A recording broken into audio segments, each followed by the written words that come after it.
Alamsa je kalo tile mugan ani duuru san ba fila ani mugan ani naani adamadenya ale tɛ taga jiko o hukumu kɔnɔna na an ka cɛmancɛ faga jamana ɲɛma n'o ye kolonɛli Asimi Goyita ye ale ye foraji dayɛlɛ Ntafarakaw fɛ yen nɔ Mande commune kɔnɔna na foraji in yɛrɛ dayɛlɛ na sa a ka ciden kɛrɛnkɛrɛnnen fɛ n'o ye Agib Danbele ye ka laseliw kɔnɔna na a y'a yira k'a fɔ nin bɛna k'a foraji 400 jɔlen an ka cɛmancɛ faga jamana ɲɛma fɛ min yɛrɛ kɔnɔna na Ntafarakaw bɔra k'u ka nisɔndiya yira ale ni u ka mairie kumana o kɔfɛ u ka musokuntigi n'o ye Fatumata Jakite ye ale fɛnɛ bɔra ka kuma ka tila ka folikan kɛrɛnkɛrɛnnen kɛ k'a lase an ka cɛmancɛ faga jamana ɲɛma ma Mali kunnafoni lajɛbaw aw ni an ka jɛ ka janu lajɛ ɲɔgɔn fɛ hinɛ ka sa ka jamanadenw ma hali ka daw ma ko jugu k'u yɛrɛ lafiya k'u kana an ka fara ni cɛba kan ka jamana nin jɔ mɔgɔ wɛrɛ tɛna bɔ jamana wɛrɛ kana an ka jamana nin jɔ dɛ an malidenw an de b'an ka jamana jɔ an k'an tilen ɲɔgɔn ye k'an ŋaniya yira ɲɔgɔn na ala sago a sago a ye foli dɔ da ko n k'a lase Asimi ka cidenw ma n'o ye Agib Danbele a n'a ka jɛɲɔgɔnw ye aw ɲuman sera ka na cogo min na danfara yan ala k'aw ɲuman segin ka taa aw ka so ala kana baasi se mɔgɔ si ma ala k'o kira kanu sɔrɔ sallallahu alaihi wasallam a ye folikan min da a ko cɛkɔrɔba saba bɛ yen ko k'olu ka foli fara a ta kan ko ka a lase Asimi Goyita ma o mɔgɔ fɔlɔ ye jɔn ye Seba Jalo ale ye Gondoni dugutigi ɲɛmaa ye o filanan ye jɔn ye Jekɔrɔ Jara o ye Dɔnnigebugu ɲɛmaa ye o sabanan ye jɔn ye o ye Baba Ɲare ye Ɲare mun sigilen bɛ Ntigedo kɔnɔ a y'olu ka ɲɛmɔgɔ ye ko u ka Asimi fo k'a barika da nin kɛnɛ kan bi nin kɛnɛ salenba nin kan an yɛrɛ hakili tun tɛ ko min ye ala de y'o k'an ye bi an bɛ ala fo k'a barika da a ko k'an ka dugawu dɔɔnin kɛ ko ka premier ministre n'o ye Choguel Kokala Mayiga o ye murankɛ ye ko ka dugawu k'a ye a n'a ka baarakɛla bɛɛ o tɛmɛnen kɔ Maliki Jawo n'o y'an ka bulonba ɲɛmɔgɔ ye bi ko ala ka jamana ni a dilako ɲuman ala ka hakili ɲuman d'u ma Asimi sababu la dɔ kɛra o la nin kɔlɔnba nin yɛrɛ bi ja depuis furansi nin ka jɔ kɔlɔn nin fara tɛ bɔn fo n'an ye kɔlɔn nin datugu o kɛra furansi sababu Asimi sababu la an b'o yɔrɔnin foli an b'o di Asimi ma ala ka si ni kɛnɛya d'a ma ala ka garisɛgɛ foni an ka fɔ ɲɔgɔn ɲɛna de bi sisan jaralaka nun t'a la dɛ an bɛ yan bi an bɛ yan président Asimi ka ci de la président Asimi Goyita ka ci a ka œuvre sociale n'o y'a ka adamadenya sinsinli adamadenya dɛmɛ ni ciw ye an b'o de la a fɔra yan ni mɔgɔw hakili b'a la président Asimi sigira président la don min na a ko wari min bɛ d'ale ma k'ale yɛrɛ ta don k'a b'a tila 3 ye tila 2 k'a b'o di maliyɛnw ma pour que degun ka se ka bɔ maliyɛnw kan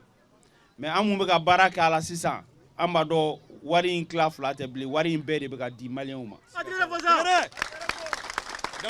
an ye œuvre sociale in kɛ a fɔra an bɛ yan bi nin ye an bɛ ka mun inauguré nin ye forage 400 de an bɛ ka mun inauguré mais mun senna a ka ca ni 400 ye Mali fan bɛɛ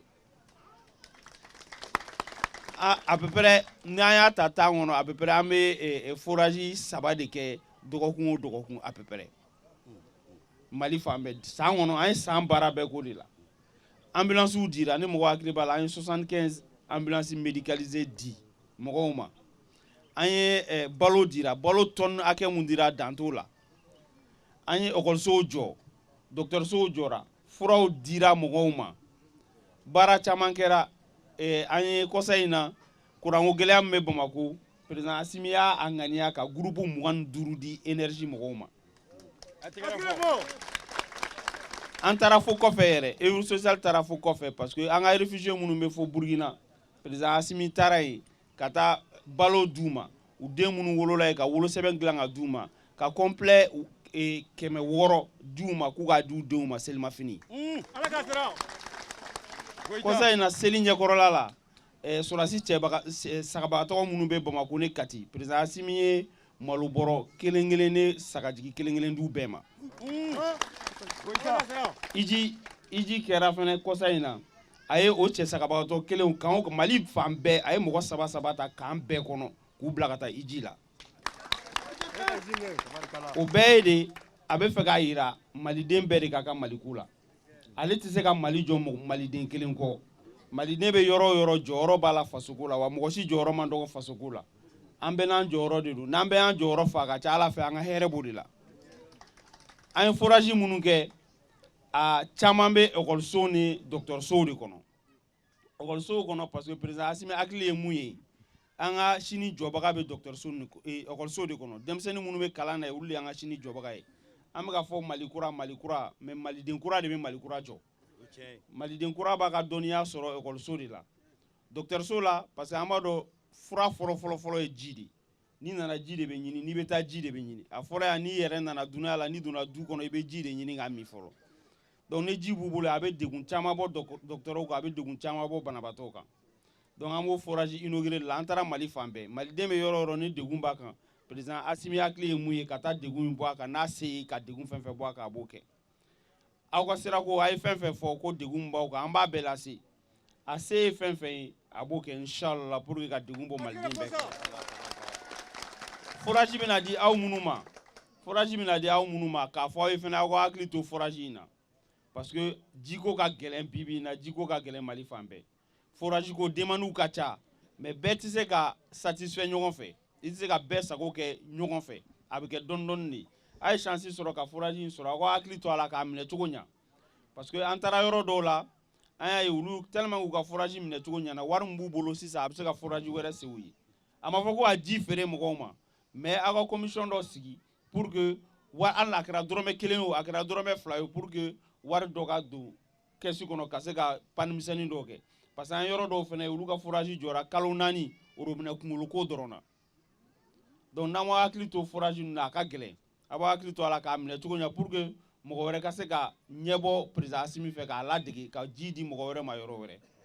an bɛ yan fɛnɛ an bɛ Sumana yan an bɛ ka forage inauguré hɛrɛ la mais an kan k'a bila an kun na sisan an ka cɛden dɔw bɛ tasuma kɔrɔ sisan n'o y'an ka armée malienne ye an ni dɔw nana u y'an sécuriser fo yan u kan ka fo la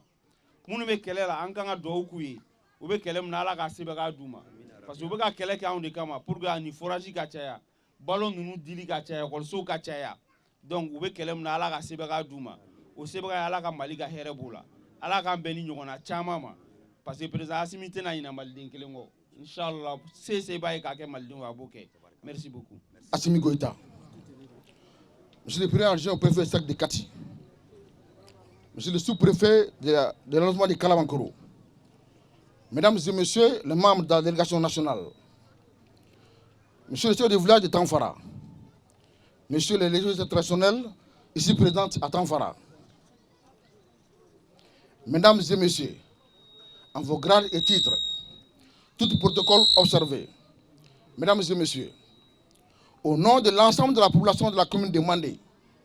je voudrais exprimer toute ma fierté et ma satisfaction d'abriter cette cérémonie d'inauguration du 400e forage offert par son Excellence le colonel Assimi Goïta, chef de l'État, aux citoyens qui sont dans les besoins, destinés à les aider, à soulager leurs souffrances. Mesdames et messieurs, la population de notre commune, particulièrement celle de Tanfara,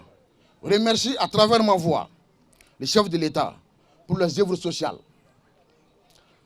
À tous, je souhaite la cordiale bienvenue dans la cité légendaire de Mandé, terre d'histoire et de culture. Mesdames et messieurs, par ailleurs, je formule le vœu pour l'extension du réseau téléphonique mobile au village de Tanfara et environnant, en vue de réduire l'insécurité en raison de l'existence de nombreuses forêts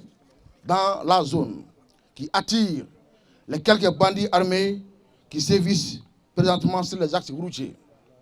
Mesdames et messieurs, soyez les bienvenus. J'invite les femmes et les jeunes à entrer le maximum de profit de ces forages. Vive le Mali, vive la commune de Mandé, je vous remercie.